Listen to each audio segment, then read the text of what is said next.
আসসালামু আলাইকুম everyone, I hope সবাই অনেক ভালো আছেন। আজকে নিয়ে আসলাম কয়েকদিন আগের একটি ব্লগ। তো আমার বেশ কিছুদিন যাবৎ বেশ জ্বর ঠান্ডা ছিল, হয়তোবা এর আগের ব্লগগুলোতে বলেছিলাম।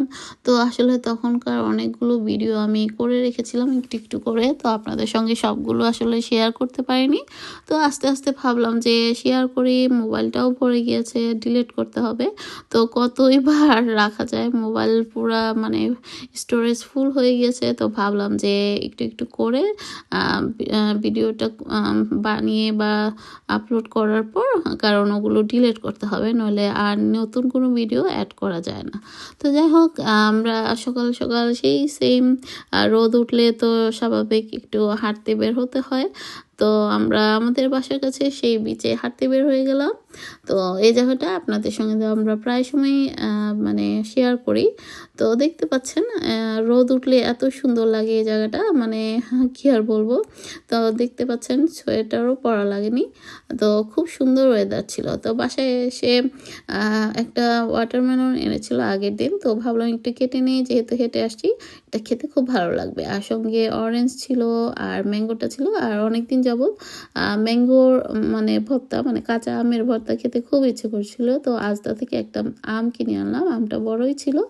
তো আর এই যে দেখতে পাচ্ছেন, এগুলো হচ্ছে পেঁয়াজটা শুকানোর পর কিরকম বেরেস্তার মতো কালার হয়ে গেছে, কেন এমন হলো জানি না। সাদা পেঁয়াজ আর রসুন আদাগুলো এভাবে শুকিয়ে নিয়েছি, আমি একটা পাউডার বানাবো।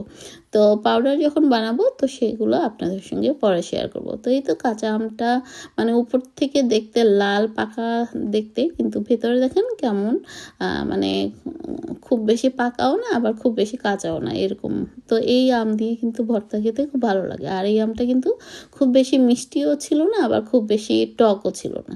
তো সঙ্গে আমি কিছু শুকনা মরিচ এবং 2 কোয়া রসুন আমি পুড়ে নিয়েছি। আর এভাবে রসুন কোয়া দিয়ে কিন্তু সিলেটের মানুষ সেভাবে ভর্তা বানায়, আমরা কিন্তু সচরাচর রসুন দিই না। তো যাই হোক, মাঝে মাঝে ভালোই লাগে, আবার মাঝে মাঝে ভালো লাগে না রসুনের স্মেলটা। তো যাই হোক, তারপরেও কেন জানি মনে হলো একটু দেই, তো সেই অনুযায়ী আসলে দিলাম। তো আর এখানে ধনে পাতা, শুকনো মরিচ আর আমটাকে এভাবে আমি গ্রেটার দিয়ে মানে গ্রেট করে নিয়েছি। আপনারা চাইলে মানে দা অথবা ছুরি দিয়েও পাতলা পাতলা করে কেটে নিতে পারেন। তো যাই হোক, এখন আমি বিট লবণ এবং এমনি নর্মাল লবণ দিয়ে আর শুকনো মরিচ এবং রসুন কোয়াটা তো দেখলেনই, পুড়িয়ে নিয়েছি। তো সেটাকে একসঙ্গে মেখে নিচ্ছি, আর তৈরি হয়ে গেল আমার সুস্বাদু আমের ভর্তা বা আম মাখা। আমি এখন কথা বলতে বলতে আমার মুখে এখনই পানি চলে আসছে। মাঝে মাঝে আম ভর্তা খেতে ভালোই লাগে, তো মনে হলো একটু মরিচ গুঁড়ো দিয়ে দিই। তো মরিচ মাখাটা দেওয়াতে কালারটা একটু লালচে হয়েছে, আর খেতে সত্যি খুব সুস্বাদু হয়েছে। তো যাই হোক, কিছু করার নেই, যারা দেখছেন হয়তো জিভে পানি আসলেও কিছু করার নেই। আপনারা যারা কাঁচা আম পান এই সময়, তারা অবশ্যই এভাবে ভর্তা বানিয়ে খাবেন। মাঝে মাঝে কাঁচা আম খেতে কিন্তু ভালোই লাগে, মানে কাঁচা আমের ভর্তা। তো আমার অনেক দিন পর খুব খেতে ইচ্ছে করছিল, মানে মুখে জ্বর রুচি নাই, মানে মনে হচ্ছে সকাল থেকে ঘুম থেকে উঠে বলতেছে কাঁচা আমের ভর্তা খাইতে ইচ্ছে করতেছে। পরে যাই হোক, সেই অনুযায়ী একটা কাঁচা আম নিয়ে আসলাম। তো এই তো আমার সব কিছু করে, তো দুপুরের খাবার দাবার শেষ করে আমার হাজব্যান্ড চলে গেল, আর আমি তো গুছিয়ে নিলাম। তো মাঝখানে আর কি কি করলাম সেটা আর দেখালাম না। তো সন্ধ্যা হয়ে গিয়েছে, তো দেখলাম যে মাগরিবের টাইমে কি সুন্দর চাঁদ আকাশে। তো ভাবলাম আপনাদের সঙ্গে শেয়ার করি। তো আজ এ পর্যন্তই, আল্লাহ হাফেজ।